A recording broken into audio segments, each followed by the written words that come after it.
In a kingdom that celebrated hatred, Princess Alara was taught that the caged orc in the center of her city was the prophesied end of all things. She was supposed to watch his public execution and feel pride, to see the monster who would burn their world to ash. But in the eyes of the condemned beast, she saw something else entirely, not malice, but a secret sorrow, a profound loneliness that mirrored her own. She saw a truth no one else could see, and it began to unravel everything she had ever believed about her people, her family, and her duty. She knew what they would call her: a traitor, a fool, a monster's sympathizer. To act on the compassion blooming in her heart would mean sacrificing her crown, her future, and likely her life. But to stand by and watch an innocent being die for a lie she was beginning to suspect felt like a betrayal of her very soul. So, under the cover of darkness, she made an impossible choice. She risked everything to free the one creature she was born to fear, guided only by a desperate hope. But she had no idea that the secret he would whisper to her in the shadows was infinitely more dangerous than the chains she broke, a secret that would shatter her world, expose a conspiracy rotting the heart of her kingdom, and force them both into a desperate flight for the soul of the world itself. The jeering of the crowd was a physical thing, a wave of sound that beat against the silent dignity of Princess Alara. From her place on the royal dais, she watched them throw rotten fruit and stones at the crystal cage in the center of the square. Inside, the orc knelt.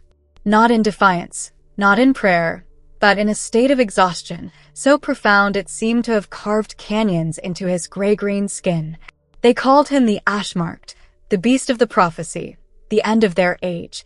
But Alara, looking at the intricate, swirling gray mark on his shoulder, saw only a man being treated as less than an animal while the civilized elves of Solcris cheered for his suffering. The emotional shock wasn't his presence, but theirs. Her people. And a cold, sharp shard of shame pierced her heart, a feeling so foreign and unwelcome it almost made her gasp. Every instinct, honed by 24 years of royal indoctrination, screamed at her to feel revulsion, to see the monster her father and the council described. But she felt a pull, a terrible, dangerous doubt that coiled in her stomach. His name was Kale, she'd learned from the guards. He hadn't fought when they captured him 3 weeks ago near the Whispering Woods. He had simply surrendered, his eyes scanning the faces of his captors as if searching for someone. Now, those same eyes, a startling amber color, were closed. He didn't flinch as a rock glanced off the glowing runes of his cage, the suppressive magic flaring with a hum that smelled of ozone and cold stone. He simply absorbed the hatred, his broad shoulders slumping under a weight far heavier than the iron manacles on his wrists. He was the most famous creature in the kingdom, and also the most alone.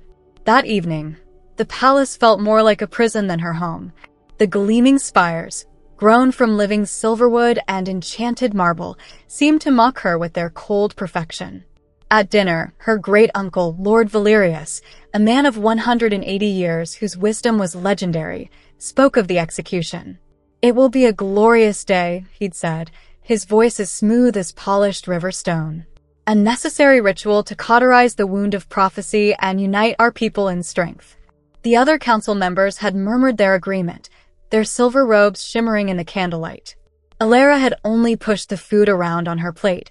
The image of Kale's stoic suffering burned into her mind. The prophecy foretold that the Ashmarked orc would bring fire and shadow. But what if the fire and shadow weren't from his hand, but from the fear in their own hearts?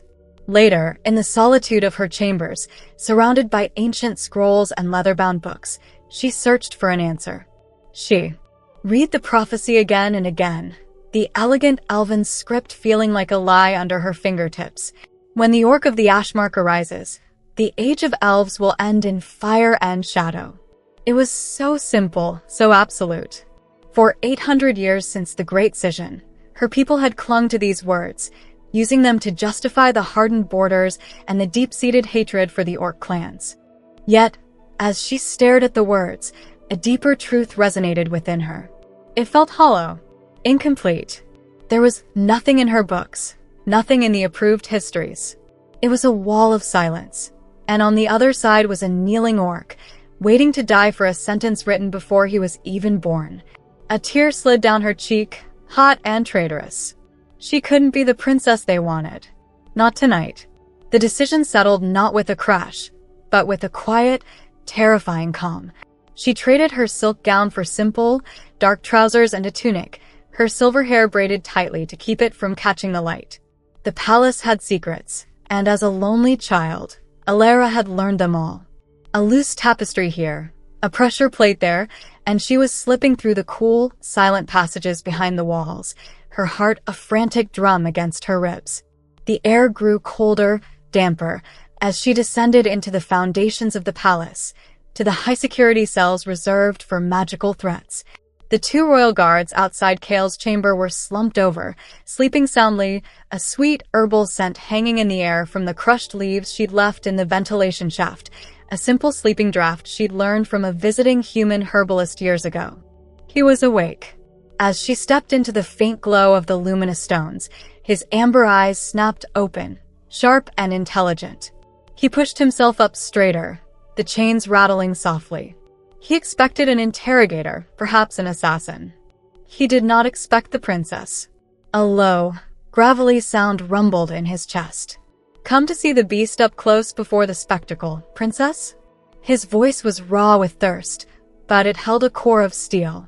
She ignored the question, her small, deft fingers moving to the control panel of runes etched into the cage's pedestal. Her tutors had taught her defensive magic, the art of locking and containing. They never imagined she would learn the art of unlocking. "What are you doing?" he asked, his tone shifting from sarcasm to disbelief. She didn't answer, her brow furrowed in concentration as she traced the final sequence. A low hum vibrated through the stone floor, and then, with a soft chime, the glowing runes flickered and died. The oppressive magic vanished. The door to the cage swung open with a silent invitation. He stared at the opening, then at her, his expression unreadable. He rose slowly to his full, intimidating height, but made no move to exit. "Why?" he rasped. Alara finally met his gaze, her own eyes shining with unshed tears. "Because the prophecy feels wrong." Kale took one heavy step out of the cage, the freedom seeming alien to him. He looked down at the young elf, a creature of light who had just risked everything for a being of shadow. A grim, sorrowful smile touched his lips. "It isn't wrong, princess," he whispered, his voice a low, urgent rumble. "It's incomplete. And the part they left out is the part that's going to get us both killed." Kale's words hung in the cold, still air of the dungeon, heavier than the stone walls around them. Incomplete. A single word that shattered Alara's reality like a pane of glass. For her entire life, the prophecy had been a blunt instrument of fear, a simple truth that defined her world. Orcs were the end. But the quiet intensity in his amber eyes held no malice, only a grim certainty that terrified her more than any threat of violence. Her heart hammered against her ribs, a frantic prisoner in her own chest. She had just committed treason, an act punishable by exile or death, based on a feeling. And now, this orc, her people's sworn enemy, was telling her the truth was far more dangerous than the lie. She opened her mouth to ask, to demand an explanation, but a sudden noise from down the corridor froze the words in her throat. The scrape of a boot on stone, followed by a low groan. One of the guards was stirring. The sleeping draft wouldn't last forever. Panic, cold and sharp, seized her. They had minutes, maybe less, before the alarm was raised. Kale seemed to sense her fear, his massive form instantly shifting from a state of weary resignation to one of coiled readiness. He looked at her, his gaze asking the silent question, what now? She had gotten him out of the cage, but where could she possibly lead him that wasn't another larger trap? The entire palace, the entire city, was a cage for him. This way, she breathed, her voice barely a whisper. She grabbed a fistful of his coarse tunic, the fabric rough against her knuckles, and pulled him toward the back of the cell, to a section of wall that looked solid but wasn't. "Quickly, and be silent. Your chains." He didn't need to be told. With a fluid motion, he gathered the slack of the iron links in one hand, muffling their clatter against his leather bracers. The secret passage was a tight squeeze, built for the slender frames of elven spies, not for the broad shoulders of an orc warrior. The air was thick with the dust of forgotten centuries, and the only light came from the faint magical glow of Alera's palm stone. She could hear his strained breathing just behind her, the soft scrape of his manacles against the wall as he moved. It was an intimacy born of pure desperation. The two of them, princess and prisoner, elf and orc, pressed together in the suffocating darkness beneath the royal palace. They moved through a labyrinth of forgotten tunnels for what felt like an eternity, finally emerging into a small, disused storage cellar filled with old wine barrels and shrouded furniture. The air here was stale but safe. For now. "Tell me," Alera demanded, her voice shaking slightly as she turned to face him. "Tell me the rest of it." "All of it." Cale leaned against a dusty barrel, the massive weight of his body making the old wood creak. He took a deep, shuddering breath, the first he seemed to have taken as a free man. "My people don't write down their history," he began, his voice a low tremor. "We pass it down in song, from one shaman to the next. The prophecy your council fears is just the first verse of a much older story." He closed his eyes for a moment, as if reciting something sacred from memory.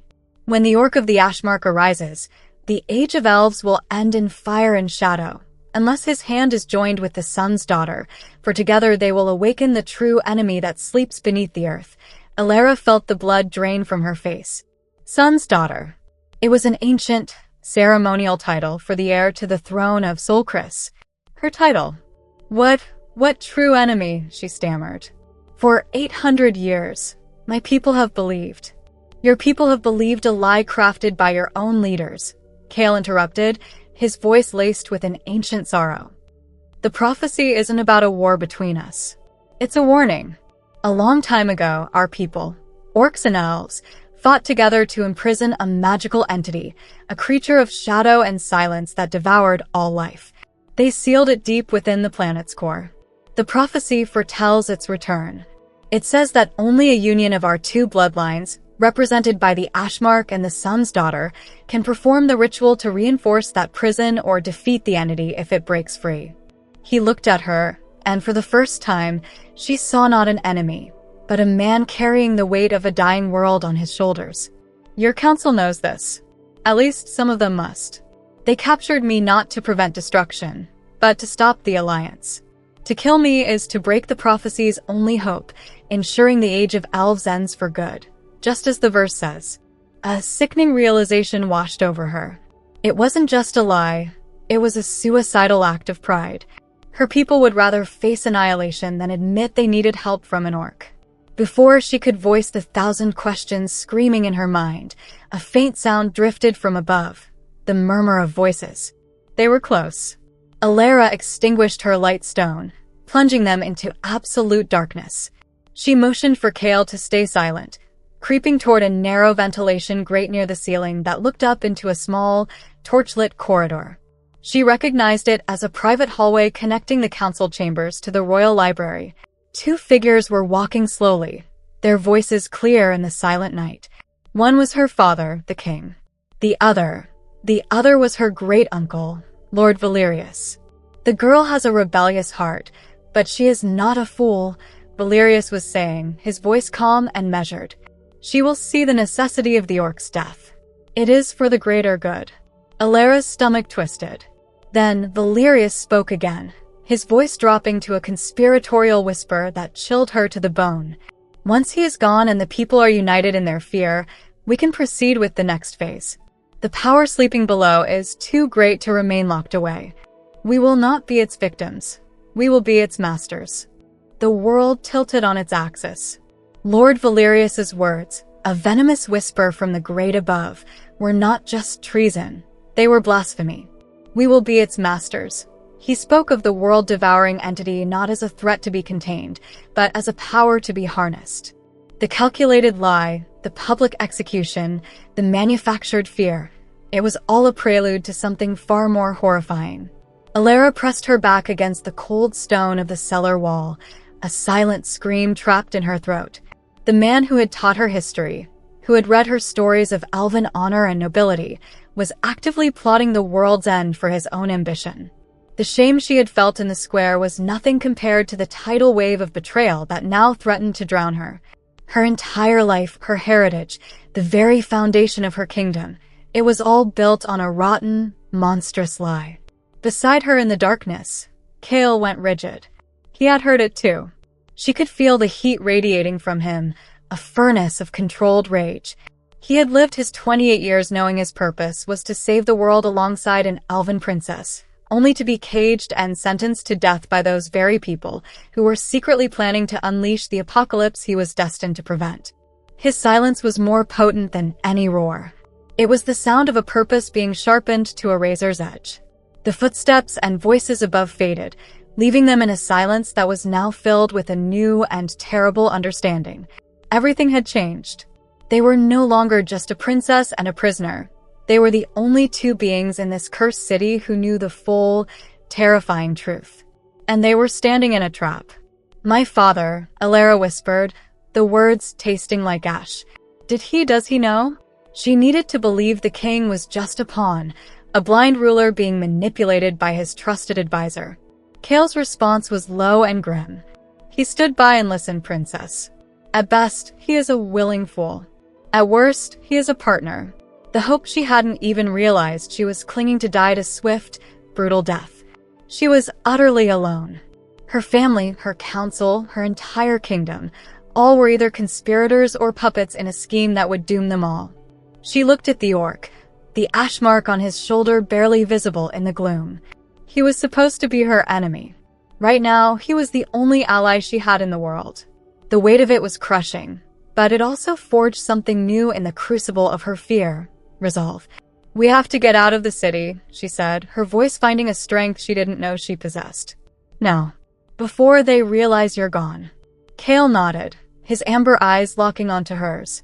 In that shared gaze, an unspoken pact was formed. They were in this together. Trust was a luxury they couldn't afford, but survival demanded they act as one. Alara took the lead, her mind racing, sifting through years of childhood exploration. There was one way out she knew no one would guard, because no one believed it was still usable.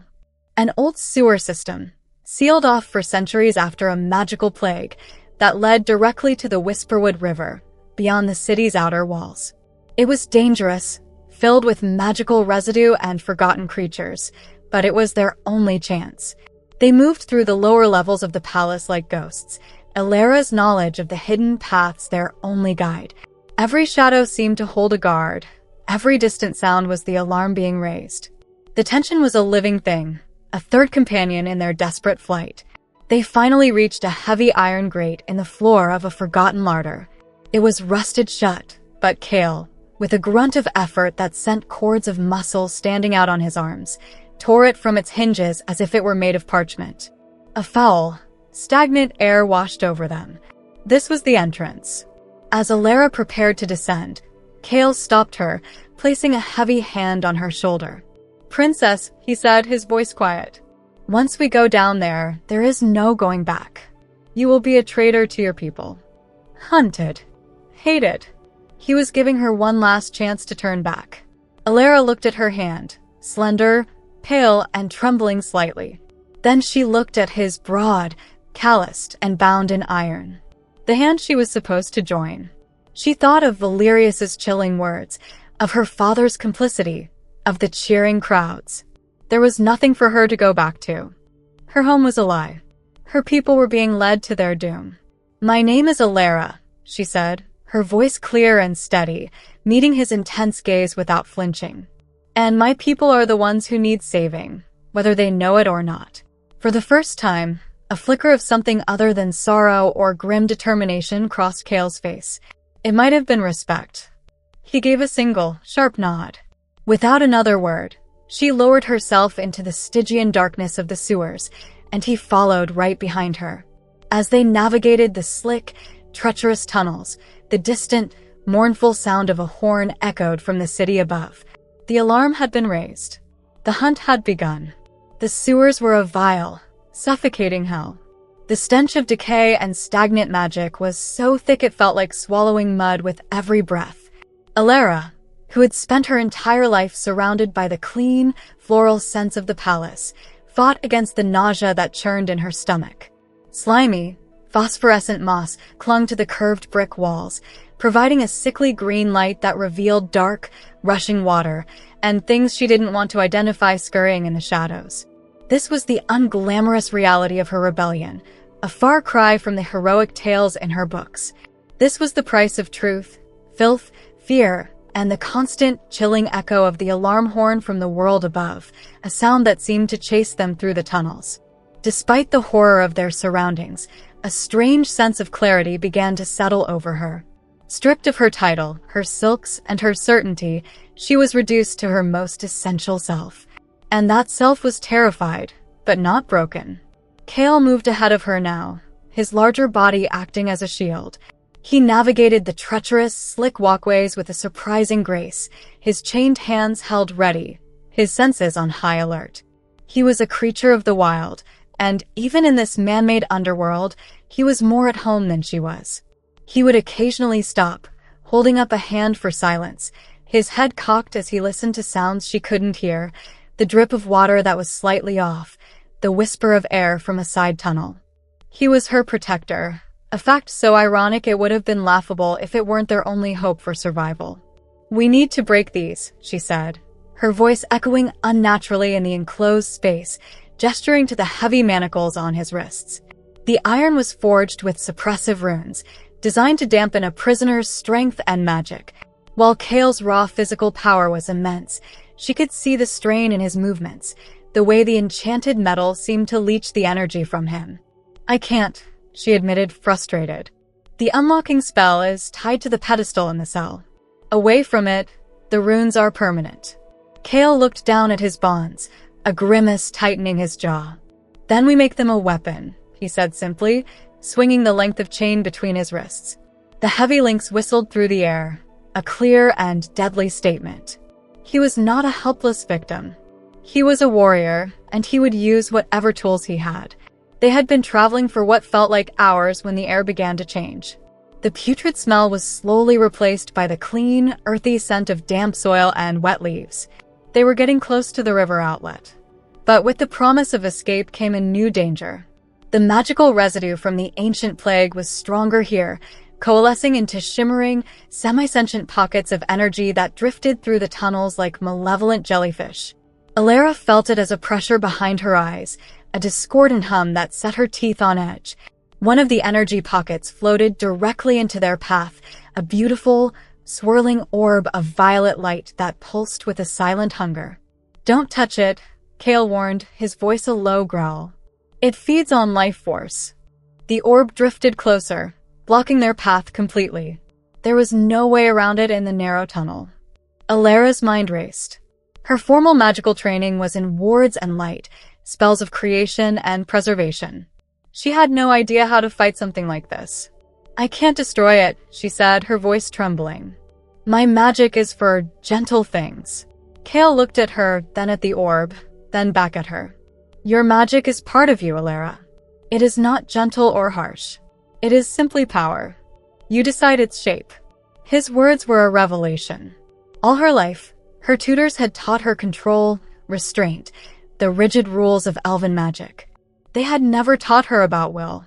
Looking at the orb, she didn't focus on destroying it. She focused on what she wanted, to protect Cale, to survive.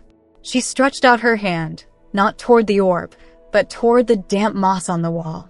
She closed her eyes and pulled not on the formal, structured magic she'd been taught, but on the raw, wild life force of the world around her, the very thing the entity was drawn to. She felt a connection, a surge of green, vibrant energy that flowed up her arm. Instead of a beam of light, a thick, thorny vine erupted from the wall, twisting through the air like a striking serpent. It shot past the orb and slammed into the opposite wall, creating a living bridge over the rushing water below. "Go," she yelled, the effort leaving her breathless and dizzy. Cale didn't hesitate. He scrambled across the vine bridge, his weight making it groan. Just as he reached the other side, the energy orb surged forward, sensing the life in the vine, and enveloped it. The vine instantly withered, turning to black ash and crumbling into the water. Alara had already started climbing after him, and Cale's strong hand shot out, grabbing her tunic and hauling her the last few feet onto the ledge beside him, just as the bridge disintegrated. She collapsed against the wall, her heart pounding, her body shaking from the magical exertion. He stood over her for a moment, his expression unreadable in the gloom, the chain on his wrists glinting. "You are more than you were taught to be," he said, and the simple words of acknowledgement were like a balm on her frayed nerves. Before them, a faint gray light filtered into the tunnel. It was the exit. It was freedom. And it was the beginning of a war she had no idea how to fight. The air of the Whisperwood Forest was a shocking, glorious assault on the senses. After the stagnant filth of the sewers, the scent of damp earth, pine needles, and night-blooming moon petal flowers was so pure and intoxicating that Alara felt dizzy. They emerged from a moss-covered grate onto a muddy riverbank, the pre-dawn sky a soft canvas of indigo and violet. The forest was alive with a symphony of sound, the rush of the river, the chirp of insects, the distant hoot of an owl. For the first time in what felt like a lifetime, Alara felt a flicker of hope. They had made it. They were free. But as she looked back at the towering spires of Sol Crys, now just a silhouette against the rising sun, a profound wave of loss washed over her. She was in exile, a stranger in a world she was supposed to rule. The hope was fragile, and reality was a harsh master. Within the first hour, it became brutally clear how ill-equipped she was for this new life. Her soft leather shoes, made for palace corridors, were soaked and rubbing her feet raw. Her simple tunic, which felt so practical back in her chambers, offered little protection against the grasping thorns and the chill morning air. She stumbled over roots, slipped on wet stones, and every snapping twig made her jump, her heart leaping into her throat as she imagined royal patrols closing in. Cale, by contrast, moved through the forest as if he were part of it. He was silent, fluid, and aware of everything. He showed her which berries were safe to eat, how to find north by the patterns of moss on the ancient trees, and how to walk without leaving a clear trail. He was no longer just her protector. He was her teacher, and she was a very clumsy student. They stopped to rest in a small, hidden hollow, shielded from view by a curtain of weeping willow. Alara collapsed onto the soft ground, her body aching with a weariness that went bone deep. Cale, seemingly tireless, began to work on his manacles. He found a sharp-edged piece of granite and, with painstaking patience, began to strike one of the chain links against it. The repetitive, rhythmic clink, clink, clink of metal on stone was the only sound in the hollow. "Did you always know?" Alara asked, her voice quiet. "About the prophecy?" "About me." Cale didn't stop his work, but his rhythm faltered for a second. "I have known since I was a boy," he said, his eyes fixed on the chain. "The ash mark is not a birthmark. It appears on one warrior in our clan every few generations when the earth grows restless. It is a summons of duty. My elders taught me the full prophecy. They taught me of the sun's daughter, of the ancient enemy. They taught me that our two peoples, who despise each other, hold the keys to the world's survival." His words painted a picture of a life so different from her own. While she was learning etiquette and elven history, a false history, he was being trained for a sacred, terrible purpose. He had been preparing for this his entire life. "When your patrols captured me 3 weeks ago," he continued, the clink, clink resuming, "it was not by accident. I came looking for you. The whispers on the wind, the tremors in the stone, the creature below is stirring. Time is running out. I thought if I could find you, speak to you, I could make you understand." But they saw only a monster. They saw the prophecy they wanted to see. Alara hugged her knees to her chest, a profound guilt mixing with her fear. He had come seeking an ally and found a cage. He had come to save her world, and her world had tried to kill him. "I'm sorry," she whispered, and the words felt small, hopelessly inadequate. Suddenly, Cale froze, his head snapping up. The rhythmic striking stopped. "What is it?" Alara asked, her senses straining. He put a finger to his lips, his eyes scanning the canopy above. The forest, which had been alive with sound moments before, had fallen utterly, unnervingly silent. Not even the river seemed to make a noise. A deep, resonant hum began to vibrate through the ground, a low-frequency thrum that she felt in her teeth. The air grew cold, and the vibrant greens of the forest seemed to dull, as if a gray filter had been dropped over the world. A creeping blackness began to spread from the base of the ancient trees, a creeping rot that killed the grass and moss as it advanced. It was a wave of pure anti-life. "It knows," Cale breathed, his voice tight with alarm. "Valerius is not just planning to release it. He's communicating with it, worshipping it. It can feel us now, through the land itself." The black rot spread faster, converging on their position. It wasn't a hunt by elven guards they had to fear now. It was the land itself, turned against them by the very enemy they were trying to stop. With a final desperate wrench, fueled by a surge of adrenaline, the chain link in Cale's hands snapped. He was free from the chain, though the manacles remained. "Run," he commanded, grabbing her arm and pulling her to her feet. "It cannot be fought. We can only outrun it." There was no thought, only instinct. Alara ran, her lungs burning, her legs pumping with a strength born of pure terror. The forest, her childhood sanctuary, had become a nightmare landscape. Behind them, the wave of creeping, life-draining blackness was a tangible presence, consuming the vibrant greens and leaving dead, gray husks of trees and earth in its wake. The unnerving silence was replaced by a soft, hissing sound, like a million whispers of decay. It was the sound of life being unmade. Cale's hand was a firm, grounding presence on her arm, his longer strides forcing a pace she never could have maintained on her own. He wasn't just pulling her along. He was guiding her, weaving through the dense undergrowth with an instinct that bordered on supernatural, his eyes constantly scanning for a path, for an escape from an enemy that was everywhere at once. The ground beneath them began to tremble, not with the deep hum from before, but with violent, sporadic shudders. Cracks fissured through the earth, venting plumes of foul-smelling, black vapor. The enemy wasn't just in the land. It was the land. Alara risked a glance over her shoulder, and her blood ran cold. The rot was speeding up, flowing like black water, and from it, shapes began to rise. They were vaguely humanoid figures made of twisted, dead roots and packed earth, their forms constantly shifting and reforming. They had no faces, only a hollow space where one should be, yet she could feel an immense, vacant hunger directed at them. They were extensions of the Shadow's will, mindless abominations sent to reclaim them. "Don't look back," Cale yelled, his voice strained. "Just keep moving." They burst out of the trees onto a rocky precipice overlooking a deep gorge. A fast-moving river, a tributary of the Whisperwood, raged 100 feet below. On the other side of the gorge, the forest seemed untouched, still green and alive. It was a sanctuary, but it was impossibly far. The path along the cliff edge was narrow and treacherous.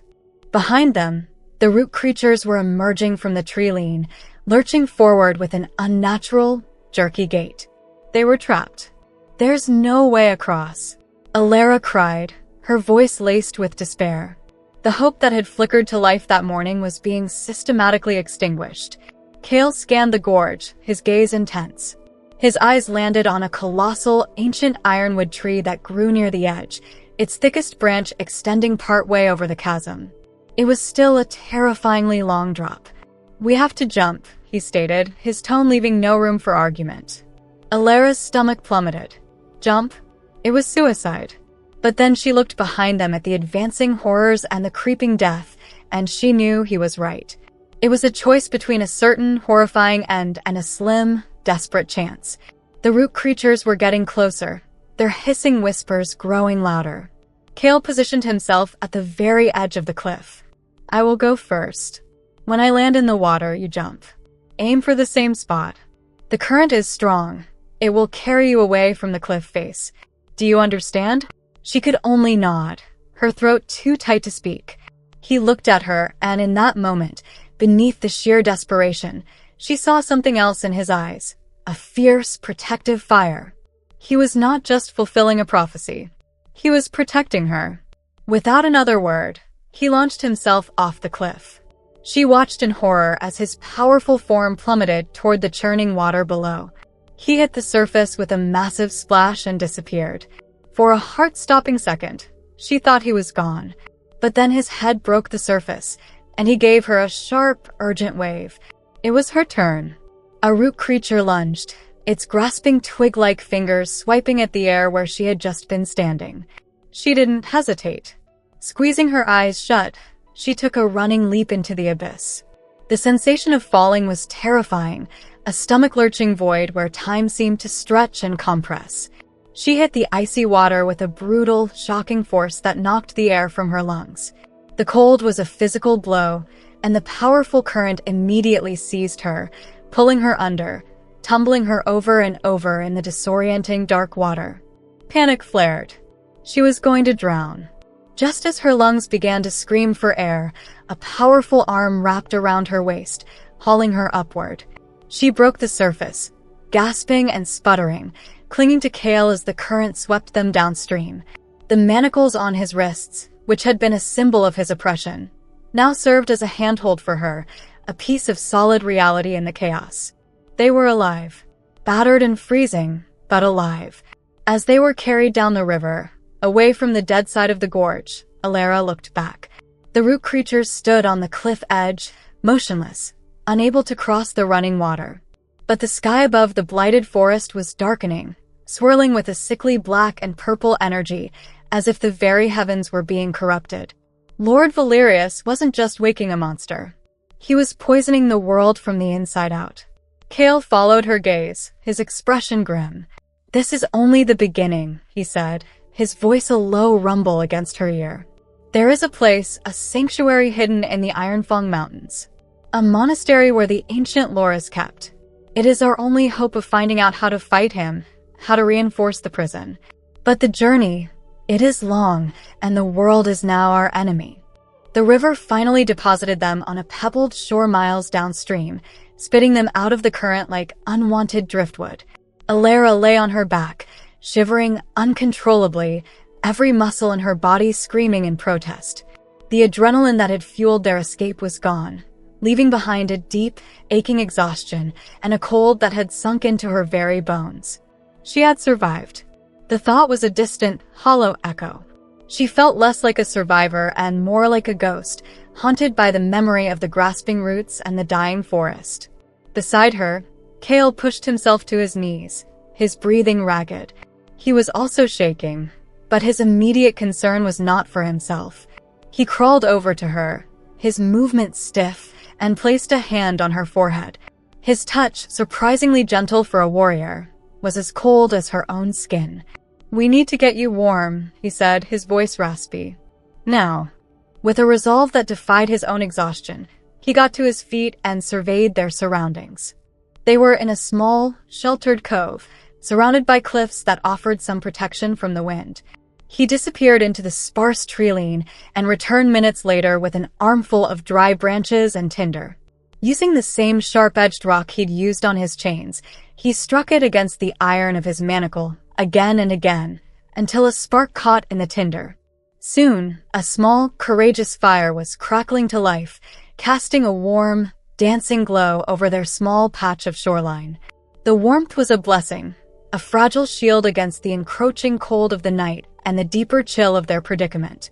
They sat in silence for a long time, huddled close to the flames, wrapped in a shared cocoon of misery and relief. The fine, elven fabric of Alara's tunic was ruined, torn and stained. Her hair was a tangled mess. She had never been so thoroughly undignified in her 24 years of life. Yet, strangely, she felt more herself than ever before. The princess was gone, stripped away by sewers and monstrous roots. Only Alara remained. She looked at Cale. The firelight played across the harsh planes of his face, softening the scars and illuminating a profound weariness in his amber eyes. He was staring into the flames, but his gaze was distant, as if he were seeing the faces of everyone he was fighting for. "I never asked you," she said softly, breaking the silence. "Your clan, your family, did you leave them behind?" Cale's jaw tightened. "My clan is small," he answered, his voice low. "Since your people drove us from the Green Valley 800 years ago, we have scraped a life from the dust of the blasted lands. My mother died when I was young. My father, he was the last shaman. He taught me everything he knew. He died last winter. The simple, unadorned facts of his life were a heavier blow than any tale of epic battles. He was shouldering this world-saving burden almost entirely alone. So you have no one, she whispered, her heart aching with a sorrow that was suddenly for him, not for herself. He turned to look at her, and the raw emotion in his eyes made her breath catch. I have my duty, he said, as if that was the only thing left for him to cling to. Feeling a sudden, overwhelming impulse, Alara reached out and gently touched the ash mark on his shoulder. It was just skin, slightly cooler than the rest of him, the intricate gray pattern like a permanent, beautiful scar. He flinched at her touch, not from pain, but from surprise. No one, she realized, had likely touched him with kindness in a very long time. The prophecy, she said, her fingers tracing the swirling lines. It says our hands must be joined. I always thought it meant an alliance, a political union. Kale watched her, his expression unreadable. It is more than that, he said, his voice barely a whisper. The ritual to seal the prison requires a perfect conduit of power. A fusion of life magic from your bloodline and earth strength from mine. It's a magical bond. A soul bond. To join our hands is to join our lives. Permanently.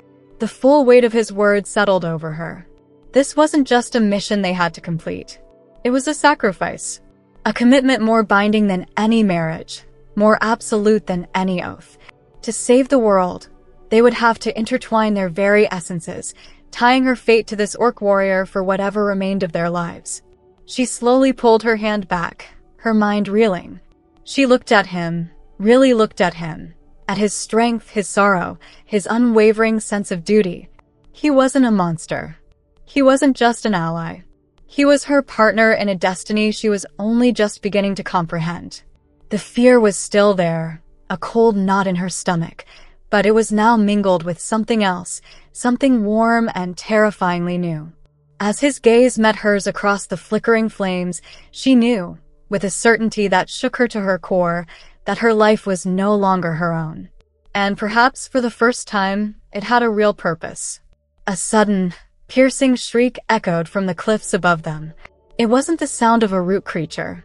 It was metallic, predatory, and it was followed by the unmistakable silhouette of a winged beast against the moon. A royal manticore. Valerius hadn't just sent the land after them. He had sent his hunters. The manticore's shriek shattered the fragile peace of the cove. Kale was on his feet in an instant, kicking sand over the fire to extinguish the betraying light. He shoved Alara behind him, positioning his body as a shield as the monstrous shape descended from the cliffs. It was a terrifying fusion of nature and dark alchemy. The body of a lion, the wings of a bat, and a scorpion's tail dripping with glistening venom. But the most horrifying part was the rider. Clad in the gleaming silver armor of the royal guard, the elf's face was obscured by a helmet, but his intent was clear. This was not a capture mission. This was an execution.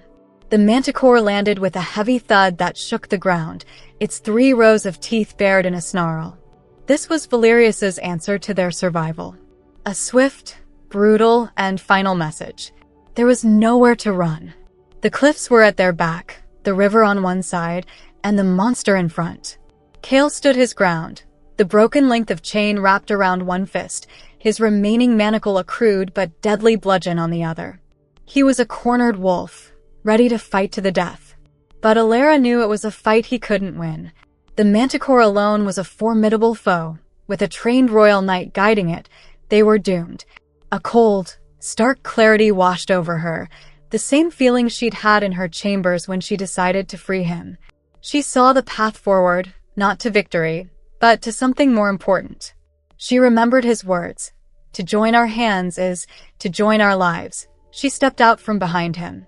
Kale, she said, her voice ringing with an authority she didn't know she possessed. Your hand. He glanced at her, his expression a mixture of confusion and alarm. Alara, no.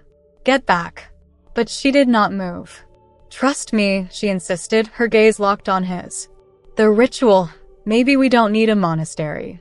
Maybe we just need to be joined. Now. He understood instantly. It was an insane gamble, a desperate, last-ditch effort to tap into the power the prophecy spoke of. It might do nothing. It might kill them both. But it was the only chance they had. The knight on the manticore laughed, a cruel, metallic sound. The sun's daughter, consorting with a beast. Your great-uncle will be so disappointed you didn't die in the forest. He raised a gleaming lance. As the manticore gathered itself to charge, Cale made his choice. He turned to her, his movement swift and certain. He took her smaller, softer hand in his calloused one. At the same time, Alara placed her other hand over the iron manacle that still shackled his wrist. The moment their skin touched, the world exploded into silent, blinding light. It was not a physical light, but an internal one, a supernova of shared sensation. She felt his entire life crash into hers, the biting dust of the blasted lands, the fierce love of his father, the crushing weight of his 28 years of duty. She felt his pain, his loneliness, his unwavering resolve. Through her, he felt her life, the cold isolation of the palace, the love of stories, the suffocating weight of her title, and the fierce, defiant spark of compassion that had led her to his cage. It was everything all at once. The prophecy wasn't about a ceremony. It was about this.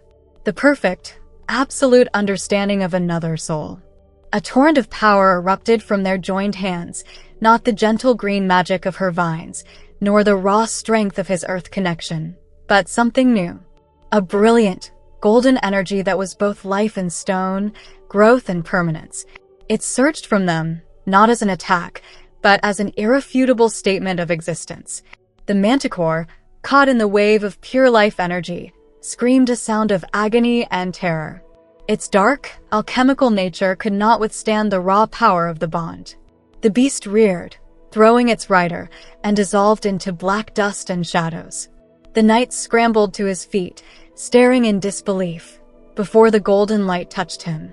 His silver armor crumpled inward as if struck by an invisible hammer, and he was thrown back against the cliffs, slumping to the ground, unconscious but alive. The light receded, flowing back into Alara and Cale, leaving them standing in the sudden, profound silence. They were both trembling, breathless from the sheer force of what had just passed between them. They were still holding hands. The iron manacle on Cale's wrist glowed cherry-red for a moment, then crumbled into fine metallic dust, freeing him completely. The bond had broken the last of his chains. Alara looked at their joined hands, then up at his face. The weariness in his eyes was gone, replaced by a look of utter awe. He was no longer just the Ashmarked, and she was no longer just the sun's daughter. They were simply Alara and Cale. In that moment of shared vulnerability and immense power, a truth deeper than any prophecy bloomed between them. It wasn't just duty. It wasn't just a soul bond. It was love, forged in treason and terror, and sealed in a flash of impossible magic. They had not won the war, not yet. Lord Valerius was still out there. The sleeping enemy was still a threat, and the journey to the Ironfang Mountains was still ahead of them. The world was still poisoned. But as they stood together on that lonely shore, hand in hand, they were no longer just two fugitives fighting for survival. They were a union. They were a promise. They were the flicker of hope against the coming darkness, and for the first time, they knew, with absolute certainty, that they would not be facing it alone. And so, a story that began with a princess and a prisoner in a cage ends with two souls bound by a power greater than any kingdom. Alara stood at a crossroads where duty and compassion were at war, where an entire lifetime of lies was challenged by a single, undeniable truth in a stranger's eyes. She chose to listen to the whisper of her own heart over the roar of a hateful crowd, a choice that cost her everything she knew, but gave her a purpose she never could have imagined. Ask yourself, if you were in her place, what would you have done? Would you have the courage to defy your family, your people, and your history, all for a connection the world deemed impossible? Their journey reminds us of a timeless truth. The most dangerous monsters are often not the ones in chains, but the ones who sit on thrones, cloaked in honor and tradition. It teaches us that true strength is not found in ancient prophecies or crowns of silver, but in the radical act of seeing the humanity in another, especially when the world commands you to see a beast. The walls we build between us, be they of stone, of fear, or of prejudice, are often far more fragile than the bonds we refuse to see. The most heroic act is not always to wield a sword, but to offer a hand. If this story moved you, if it made you feel the weight of their choice and the hope in their union, then help us share that feeling. Stories like these are more than just tales. They are mirrors for our own hearts. Follow our channel to continue exploring worlds where courage is tested and love is the ultimate magic. Like this video if you believe in their journey, and share it with someone who needs to be reminded that even in the deepest darkness, a single act of compassion can ignite a revolution.